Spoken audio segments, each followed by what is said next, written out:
Financially very well of, सब कुछ बहुत अच्छा सारा कुछ था, अपना बिजनेस। 1-1.5 महीना 2 महीना हॉस्पिटल में, तो लाखों रुपए हॉस्पिटल में लग गए। क्या करते हैं आप लोग, कितना कमाते हैं और आप लोग कैसे हम अपने सारी सेविंग्स, इन्वेस्टमेंट सब कुछ खाली कर दें just to buy this house. Hi guys, welcome to Indians abroad. और आज की वीडियो होने वाली है हमारी प्रॉपर्टी बाइंग सीरीज़ का एक और नया पार्ट, और बहुत इंपॉर्टेंट वीडियो होने वाली है बिकॉज आज की वीडियो में हम बहुत सारी चीज़ें डिस्कस करेंगे। और आप में से काफ़ी लोग हमें पूछ रहे हैं बार बार कि क्या हुआ हमारे टाउन हाउस का, हमने लिया या नहीं, अगर लिया तो कौन सा वाला लिया और क्यों लिया, कैसे हमने फाइनलाइज़ किया कि हमें कौन सा टाउन हाउस लेना चाहिए। और उसके अलावा आप में से काफ़ी लोग हमसे पूछ रहे हैं कि हमने जो अपनी फ़र्स्ट प्रॉपर्टी ली थी JVC वाली, जो हमारा अपार्टमेंट था दुबई में, उसका क्या हुआ, हम वहाँ पर अभी तक मूव क्यों नहीं हो रहे। तो उसके बारे में भी बात करेंगे और आपके साथ शेयर करेंगे अपनी फ़ाइनेंशियल सिचुएशन कि अभी हमारी क्या फ़ाइनेंशियल सिचुएशन है, और प्रॉपर्टी बाइंग को और वेल्थ को हम किस तरीके से देखते हैं, और क्या हमारा थॉट प्रोसेस है। हो सकता है कि वो सही हो सकता है कि वो काफ़ी लोगों के लिए गलत हो, तो उस पर भी हम आप लोगों की राय जानना चाहेंगे अपनी सारी चीज़ें शेयर करने के बाद कि आप लोगों का इसके बारे में क्या कहना है और हमें इस सिचुएशन में क्या एक्चुअली करना चाहिए, क्या हमारे लिए सही रहेगा। तो चलिए बिना किसी देरी के शुरू करते हैं आज का वीडियो। Let's go. तो सबसे पहला सवाल, why do we want to buy a town house. तो अगर आप लोग हमें काफ़ी टाइम से फॉलो कर रहे होंगे और आपने हमारी पुरानी वीडियोस देखी होंगी तो आप जानते होंगे 2-3 साल पहले जब हम लोग फर्स्ट प्रॉपर्टी लेने निकले थे मार्केट में, तब हमने काफ़ी सारे टाउन हाउस देखे थे। और उस टाइम पर काफ़ी सारे रीजंस की वजह से, सारे प्रोज एंड कॉन्स देख के हमने टाउन हाउसेस को उस टाइम पर रिजेक्ट कर दिया था, and we went ahead with an apartment and we really wanted to live in an apartment instead of a town house. तो अब आखिर ऐसा क्या हुआ कि जिसकी वजह से अब हम टाउन हाउस प्रेफर कर रहे हैं। तो आप में से आई एम श्योर सभी लोग रिलेट कर पाएंगे कि विद एज हम लोग चेंज होते हैं, हमारा इंटरेस्ट चेंज होता है, हमारा क्राइटेरिया, प्रेफरेंसेस सब कुछ चेंज होता है। तो उसी हिसाब से आज से कुछ टाइम पहले तक we wanted to live in a city centre, कि नीचे उतरो तो सारे कॉफ़ी शॉप्स, कैफ़ेज़, मार्केट सब कुछ होना चाहिए, बहुत हैपनिंग होनी चाहिए स्ट्रीट, और बहुत हमें आउटस्कर्ट्स में रहने में कोई इंटरेस्ट नहीं था। और because it was just 2 of us, और मिज़ैन बहुत छोटी थी, तो तब हमें लगता नहीं था कि हमें ज़रूरत है इतने बड़े घर की। बिकॉज मसरूफ़ सारे दिन ऑफिस चले जाते, तो मैं अकेली रहने वाली थी घर पर, and because I have always lived in an apartment, तो मुझे अपार्टमेंट कंफर्टेबल लगता है हमेशा से, कि एक ही फ्लोर पे सब कुछ है, ना कि हर चीज़ के लिए आपको पानी लेने के लिए हर चीज़ के लिए नीचे आना पड़ रहा है, बिकॉज किचन नीचे होता है, आपको कुछ भी चाहिए बार बार ऊपर जाना पड़ रहा है, ऊपर नीचे। एंड प्लस उस टाइम पर मिज़ान छोटी थी, तो मुझे बहुत डर था कि वो सीढ़ियों से गिर ना जाए, बच्चे क्रॉल करना स्टार्ट करते हैं। और हमारे पेरेंट्स की एज जिस हिसाब से हो चुकी है, उनके नीज़ में प्रॉब्लम रहती है, उनको कितनी प्रॉब्लम होगी ऊपर नीचे बार बार बेडरूम में सोने जाने के लिए। तो वो सारे रीजंस की वजह से हमने उस टाइम पर टाउन हाउस नहीं कंसिडर करा था। उस टाइम की हमारी सिचुएशन के हिसाब से अपार्टमेंट हमारे लिए एक परफेक्ट चॉइस था। और आज के टाइम में भी अगर हम देखें तो अब जैसे मिज़ैन 3+ हो चुकी है, और अगर हम टाउन हाउस लेते भी हैं तो उसका हैंड ओवर 2-3 साल बाद है। तो जो हमारा छोटा वाला बेबी है मास, वो भी 3+ हो चुका होगा तब तक, जब तक हम टाउन हाउस में मूव होंगे। और अब हमारे पेरेंट्स जैसे जैसे उनकी एज हो रही है, they won't be travelling any more. अभी भी उनको इतनी प्रॉब्लम हो रही है कि वो लोग इस साल आने के लिए भी मना कर रहे हैं, क्योंकि बहुत ज़्यादा तबीयत ख़राब रहती है, they can't walk, they can't travel. तो आने वाले टाइम में मे बी उनका आना जाना भी ना हो पाए दुबई में, तो फिर जो हमारे रीजंस थे वो वैसे भी वैलिड नहीं होंगे, बच्चे बड़े हो चुके होंगे, पेरेंट्स आएंगे नहीं। और now we feel we are more inclined to town houses. I mean अभी भी काफ़ी सारे रीजंस हैं जो हमें पुट ऑफ करते हैं टाउन हाउसेज से, बट ये जो कम्युनिटी आई यहाँ पर इतनी ग्रीनरी देख के अभी भी we are not sure, because अभी तक हम वहाँ रहे नहीं हैं, तो वी डोंट नो कि आउटस्कर्ट्स में रहने में कैसा लगता है। सो वो टाइम के साथ पता चलेगा। और अब अगर बात करें कि which town house are we considering और are we buying, are we going to buy, so market में अभी बहुत सारे प्रोजेक्ट्स आपको मिल जाएंगे, बट हमने सिर्फ 2 ही कंसिडर करें, एक डमैक हिल्स वाला और एक शारजा वाला अल हयान, बिकॉज ये 2 ही हमारे बजट में हैं। बिकॉज हमारा सेकंड प्रॉपर्टी के लिए जो बजट है वो 2 मिलियन तक का था। डमैक हिल्स में 60-40 का पेमेंट प्लान है, यानी कि हैंड ओवर से पहले आपको 60% पेमेंट देनी है और हैंड ओवर के टाइम पे 40%, जबकि हयान वाले में आपको 30% हैंड ओवर से पहले देना है और 70% हैंड ओवर के बाद। और पेमेंट प्लान एक बहुत इंपॉर्टेंट फैक्टर है और बहुत बड़ा रीज़न है जिसकी वजह से हमें डिसीजन लेने में इतनी ज़्यादा प्रॉब्लम हो रही थी, और उसी के बेसिस पे हमने डिसीजन लिया कि कौन सा हमारे लिए बेटर है। जो कि आपको वीडियो में आगे पता चलेगा जब हम डिस्कस करेंगे अपनी फाइनेंशियल सिचुएशन के बारे में डिटेल में। नेक्स्ट थिंग जो आप में से काफ़ी लोग पूछते रहते हैं कि हमारे जेवीसी वाले घर का क्या स्टेटस है, जो हमने दुबई में अपनी फ़र्स्ट प्रॉपर्टी ली थी, हमारा जो अपार्टमेंट है उसका क्या हुआ और अभी तक हम वहाँ पर मूव क्यों नहीं हुए। उसके ऊपर हम एक डिटेल में वीडियो लेकर आने वाले हैं। बट फ़िलहाल वहाँ पर कोई रह रहा है, टेनेंट है, because that house was already rented जिस टाइम पर हमने उसे लिया था। एंड हमने सोचा था कि हम उसमें मूव हो जाएंगे immediately, but because of so many reasons and काफ़ी ज़्यादा प्रॉब्लम हुई, वो घर खाली नहीं हो पाया, इस वजह से हम वहाँ पर मूव नहीं हो पाए और अभी तक भी हम अपने जुमेरा गार्डन सिटी वाले रेंटेड हाउस में रह रहे हैं। बट गुड न्यूज़ ये है कि वो घर बहुत जल्द खाली होने वाला है। जब आप ये वीडियो देख रहे होंगे आई थिंक उसके 2 हफ्ते बाद ही अक्टूबर से वो घर खाली हो जाएगा, फिर हम उस घर की रेनोवेशन स्टार्ट करने वाले हैं। अगर आपने पुराना वीडियो देखा होगा लास्ट वीक का जिसमें हम फर्नीचर शॉपिंग के लिए गए थे, तो आपको पता होगा कि हम बहुत जल्द इंशाल्लाह ऊपर वाले ने चाहा तो हम बहुत जल्द अपने जेवीसी वाले घर में मूव हो जाएंगे। अब बात करते हैं हमारी फाइनेंशियल सिचुएशन की। तो करंटली हमारे ऊपर कितने लोन हैं, हमारी क्या फाइनेंशियल सिचुएशन है।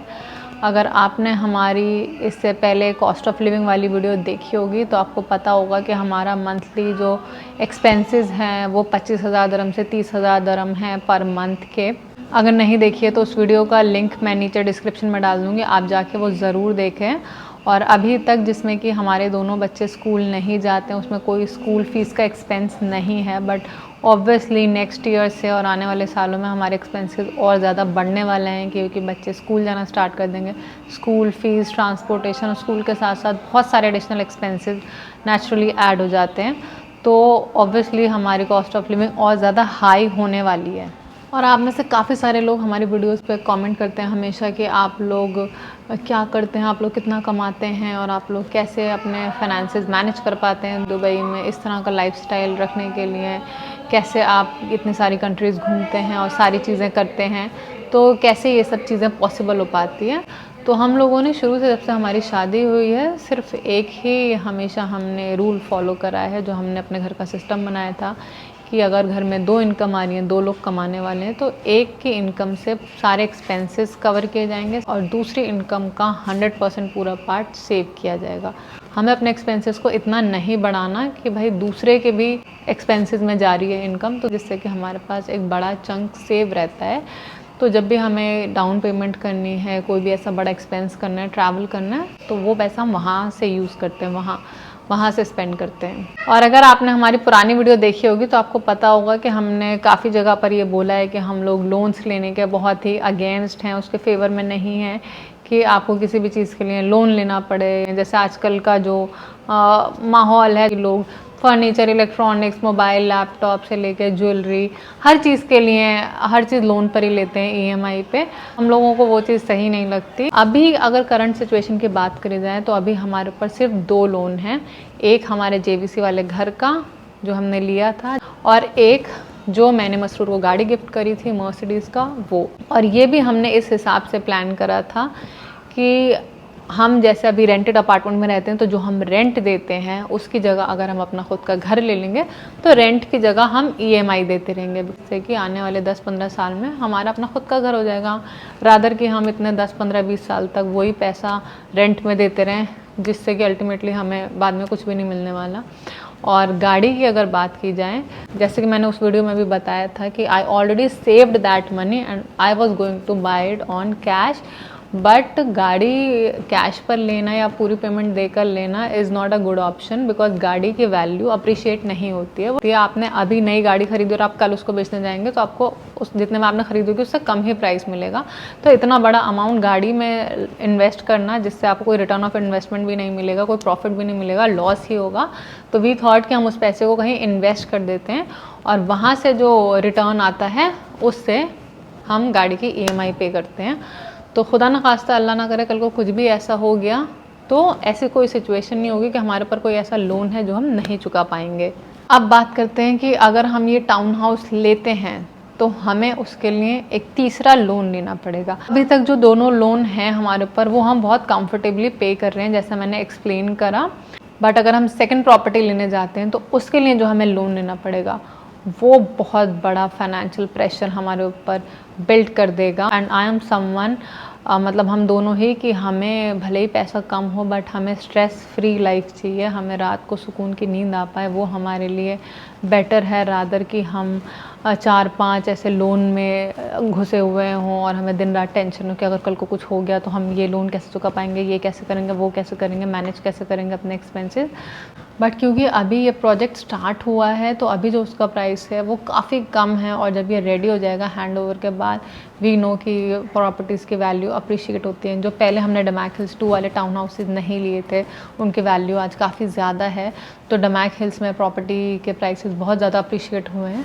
सो वी वर रियली कन्फ्यूज्ड कि क्या हमें ले लेना चाहिए। बाद में जब प्राइस इतना महंगा हो जाएगा तब हम रिग्रेट करेंगे कि हम थोड़ा सा अगर अपना हाथ रोक के चल लेते, अपना बजट टाइट करके, और यू नो कैसे ना कैसे करके यहाँ वहाँ से बचा कर अगर हम पैसा लगा देते और लोन लेके एक और EMI मैनेज कर लेते तो हमें बाद में फ़ायदा होगा। अभी हम एकदम नॉर्मल रिलैक्स होके, जैसे अभी तक हमारी लाइफ अल्हम्दुलिल्लाह वैसे ही चलते रहने दें, और बाद में सोचेंगे जब वो रेडी हो जाएगी प्रॉपर्टी कि हमें क्या करना है। बिकॉज तब तक हम अपने JVC वाले घर में मूव हो चुके होंगे, और जैसे अभी हम यहाँ पर रेंट पे कर रहे हैं और वहाँ पर हम EMI भी पे कर रहे हैं JVC की, तब हमें रेंट नहीं पे करना पड़ेगा, सिर्फ हम EMI पे कर रहे होंगे।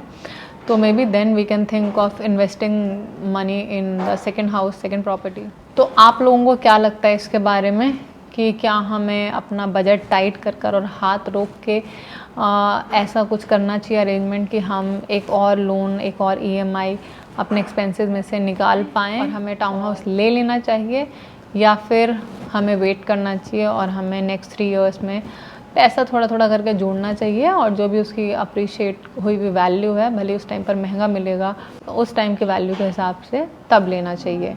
जो भी आपके इसके बारे में थॉट्स हैं, जो भी आपका सजेशन है, हमें कमेंट बॉक्स में ज़रूर बताएं। तो डमैक हिल्स वाला जो है उसका तो 2 मिलियन का 60% इज़ लाइक 12 लाख दरम, जो कि हुआ आपका 2.5 करोड़ से भी ज़्यादा।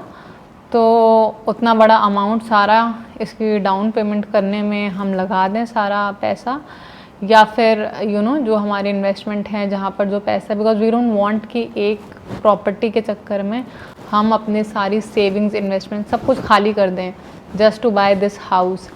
और मगर जो शारजा वाला है उसका क्योंकि 30% ही देना है पहले 3 साल में, जब तक हैंड ओवर से पहले, तो वो काफ़ी हमारे लिए सही बैठ रहा था हमारी फाइनेंशियल सिचुएशन के हिसाब से।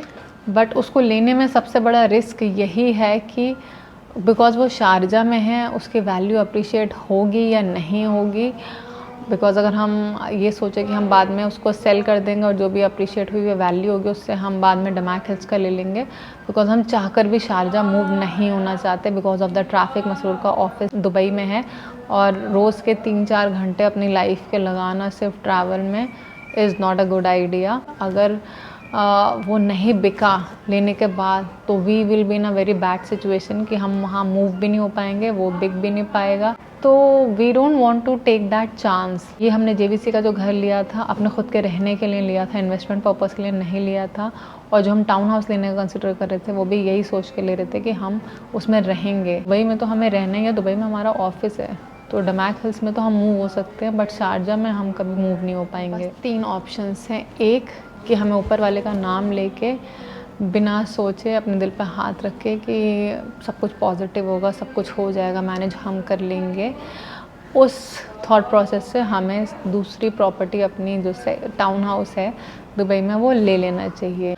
बट ये अभी रेडी नहीं है, तो यहाँ पर अगर हम पेमेंट कर भी दे तो हम यहाँ मूव नहीं हो सकते। तो अगेन हमें यहाँ पर रेंट भी पे करना पड़ेगा और जब तक वो घर बन के कम्प्लीट होता है तब तक हमें EMI और रेंट दोनों चीज़ें पे करनी पड़ेंगी। या फिर हमें अपना JVC वाला घर बेच के, जो हमने अपने शौक से लिया था, जो हमारा एक परफेक्ट होम है, वो बेच कर, बिकॉज अगर हम वो बेच देते हैं तो कोई प्रॉब्लम ही नहीं है, तो will get a lot of money और हम इजीली वो पे कर सकते हैं। JVC वाला घर बेच के सारा पैसा उस घर में लगा दें। थर्ड ऑप्शन कि हमें वो घर अभी नहीं बाय करना चाहिए, हमें सेकंड प्रॉपर्टी के बारे में अभी नहीं सोचना चाहिए, नहीं अपना सारा पैसा उसमें इन्वेस्ट करना चाहिए। हमने 2 वर्स्ट केस सिनेरियो इससे पहले कंसिडर करे थे कि खुदा ना खास्ता अल्लाह ना करे कल को अगर मसरूफ़ की जॉब चली जाती है तो उस केस में हम क्या करेंगे, कैसे मैनेज करेंगे सारी चीज़ें। और दूसरा, अगर मुझे बिज़नेस में कोई बहुत बड़ा लॉस हो जाता है या मेरा बिज़नेस पूरा डाउन हो जाता है, यू नेवर नो कल को क्या हो। बट इन दोनों सिचुएशंस के अलावा जो तीसरी सिचुएशन है वो ये है कि खुदा न खास्ता अल्लाह ना करे कल को हम दोनों में से किसी को भी कुछ हो गया, कुछ बहुत सीरियस। कल क्या हो फ्यूचर किसी ने नहीं देखा, कब किसके साथ क्या चीज़ हो जाए जिससे आपकी पूरी लाइफ अपसाइड डाउन हो जाए। बिकॉज़ अभी हमारे बहुत क्लोज़ रिलेटिव हैं, फाइनेंशियली वेरी वेल ऑफ, सब कुछ बहुत अच्छा सारा कुछ था, अपना बिजनेस एवरीथिंग। तो उनको सडनली पैरालाइज अटैक आया और डॉक्टर कह रहे हैं 2-3 साल लगेंगे रिकवर करने में। He is completely on bed. वो 1-1.5 महीना 2 महीना हॉस्पिटल में थे, तो लाखों रुपए हॉस्पिटल में लग गए। प्लस जब आपका घर लोन पर है या आपके ऊपर कोई और पर्सनल लोन है, गाड़ी का लोन है, I can't even imagine that situation कि एक तरफ आपके हस्बैंड को कुछ हो गया एंड उनकी जो वाइफ हैं वो हाउस वाइफ हैं, तो 2 बच्चे हैं जो स्कूल जाते हैं, बड़े बच्चे हैं, पूरे घर का खर्चा, बच्चों की स्कूल की फ़ीस, एजुकेशन, हर चीज़, और अपने पार्टनर को देखना इस हालत में, उनको सारी मेडिकल फैसिलिटीज़ प्रोवाइड करना, उनके लिए बेस्ट से बेस्ट ट्रीटमेंट कर पाना, ये सब चीज़ें करना। दूसरी तरफ इतना ज़्यादा फाइनेंशियल बर्डन, आपको इतने सारे लोन चुकाने हैं, आपको सारी चीज़ें मैनेज करनी है। तो अल्लाह ना करे कभी भी किसी के साथ ऐसी कोई सिचुएशन ना हो। बट वो देखने के बाद हम लोगों का नज़रिया बिल्कुल चेंज हो गया। पहले वी वर 100% श्योर कि ठीक है हमें थोड़ा बहुत मैनेज करना पड़ेगा तो हम कर लेंगे, थोड़ा कट डाउन कर लेंगे अपने एक्सपेंसेस में and let's just by this property. But उस इंसिडेंट के बाद मतलब हम लोग को इतना बड़ा झटका लगा और जैसे कि हमारी आंखें खुल गई और हमने वो चीज़ जो हम कभी हमारे दिमाग में नहीं आती, सोचते नहीं है कि इससे ज़्यादा वर्स्ट और क्या हो सकता है, तो वो उस एक चीज़ ने हमारा पूरा थॉट प्रोसेस चेंज कर दिया। तो अभी तक तो हमने कोई भी टाउन हाउस के लिए पेमेंट नहीं करी, अभी तक हमने टाउन हाउस नहीं ख़रीदा है। और इस वीडियो को बनाने का मकसद यही था कि आप लोगों के साथ अपनी थॉट्स शेयर करी जाएं। तो आपका इसके बारे में क्या कहना है आप हमें कमेंट बॉक्स में ज़रूर बताएं। अगर वीडियो आप ज़रा सी भी हेल्पफुल लगी और इसने आपकी लाइफ में थोड़ी सी भी वैल्यू ऐड करी हो तो इसको ज़रूर लाइक करें। चैनल को अगर सब्सक्राइब नहीं करा है तो कंसिडर सब्सक्राइबिंग, ताकि आपके लिए ऐसे इन्फॉर्मेशनल और यूज़फुल वीडियोज़ लेकर आते रहें। अब आपसे मिलेंगे नेक्स्ट वीडियो में। Till then take care, bye bye.